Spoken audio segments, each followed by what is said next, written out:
सजावल में जश्न आज़ादी जो दिहाड़ो शानदार नमूने मल्हाइण के सिलसिले में डीसी सजावल मोहम्मद इस्माइल मेमण की सदारत में अहम गजाणी मुनक़द कई वई। गजाणी में ज़िले इंतजामिया पारां ज़िले और तालुका सतह ते क़ौमी झंडा फड़काइण तोड़े पुलिस तरफ़ां फ्लैग मार्च करण और सब जेल तोड़े अस्पतालन में मरीज़न में फ्रूट और खाधो फरहाम जो फ़ैसिलो कयो वियो।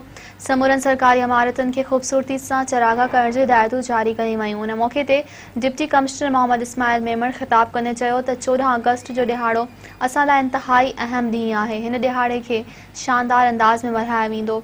हुन जो त वतन जी मुहबत के उजागर करण समेत इहो तय कयो वियो आहे त आज़ादी वारे ॾींहं ते जेल जे कैदियुनि में खाधो फ्रूट मिठाई तक़सीम कई वेंदी ऐं क़ौमी झंडो फड़काइण वारी मुख्य तक़रीब SSP ऑफिस में मुनक़द थींदी, जंहिं में झंडे जी सलामी सां गॾोगॾु क़ौमी तरानो पेश कयो वेंदो। मोहम्मद इस्माइल मेमण चयो त कोरोना वबा कुछ घटि थी आहे पर ख़त्म नाहे थी। क़ौमी दिहाड़े जे मुनक़द थींदड़ प्रोग्रामनि में हुकूमत पारां मिलंदड़ हिदायतुनि जो ख़ासि ख़्यालु रखियो वेंदो।